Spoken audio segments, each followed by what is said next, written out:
Salut à vous amis d'Africa TV. Ce mercredi en Afrique est coloré par le procès des ex-barons du café cacao en Côte d'Ivoire.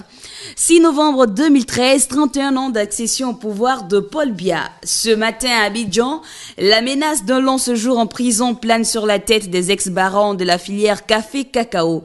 Après le report du verdict la semaine dernière, c'est sans doute ce mercredi que ces accusés connaîtront leur sort. Le journal Patriote écrit « Les ex-barons entre jeunes, prières, angoisse et espoir ».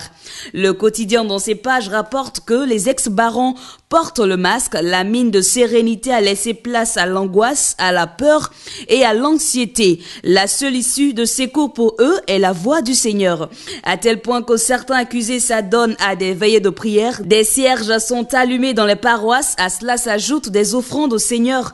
Pour le confrère, l'idée d'un retour en prison pour les accusés donne des céphalées. 1 an et demi après une remise en liberté provisoire, il serait catastrophique d'y retourner, poursuit le quotidien. Plus loin, le quotidien rappelle les sentences qui ont été requises contre ces ex-barons de la filière café-cacao, allant de 5 à 20 ans de prison. Au cas où ils seraient inculpés, les ex-patrons du café-cacao ivoirien feraient appel au président ivoirien, même s'il existe la séparation des pouvoirs entre l'exécutif et le judiciaire. Au Mali, la mort des journalistes français de RFI Ghislaine et Claude continue de faire du tabac. L'enquête sur cet assassinat progresse. Le site Malijet rapporte qu'au moins 35 personnes ont été arrêtées ces dernières 48 heures. Par ailleurs, des documents découverts dans la voiture des ravisseurs ont permis de remonter la piste des membres du commando qui ont assassiné ses confrères.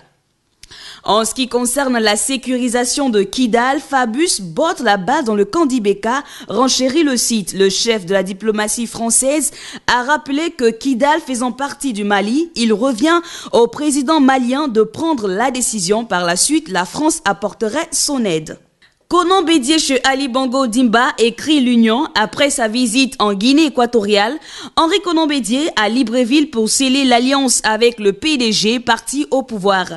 Titre Gabon Actu. Restons au Gabon où la date du 14 décembre a été retenue pour les élections locales. Seul hic, certains partis politiques n'ont pas dévoilé les candidats susceptibles de présider aux destinées des conseils locaux et du Sénat, rapporte l'Union. Le quotidien s'interroge sur le jeu de ces partis politiques qui refusent d'éclaircir leur jeu comme cela devrait se passer en pareilles circonstances. Le confrère va plus loin, dire aux populations qui est le vrai candidat à la tête de la mairie et du conseil départemental a l'avantage de rendre plus transparent le jeu démocratique. Tout près du Gabon au Cameroun, la presse du pays s'intéresse aux 31 ans au pouvoir de Paul Biya. Le quotidien Mutation revient sur le discours de Biya à Aïdjo lors de sa prise de pouvoir. Des promesses pas tenues pour celui qui était présenté comme l'homme du renouveau. Le Messager lui qualifie ses 31 ans d'épuration politique au Cameroun. Pour le confrère, le constat est là. Paul Biya a réussi l'exploit d'user ses aînés politiques, prévarication, incivisme, dérapage comportemental et illisibilité de la perspective politique. Voici les caractéristiques les plus visibles du renouveau, poursuit le quotidien.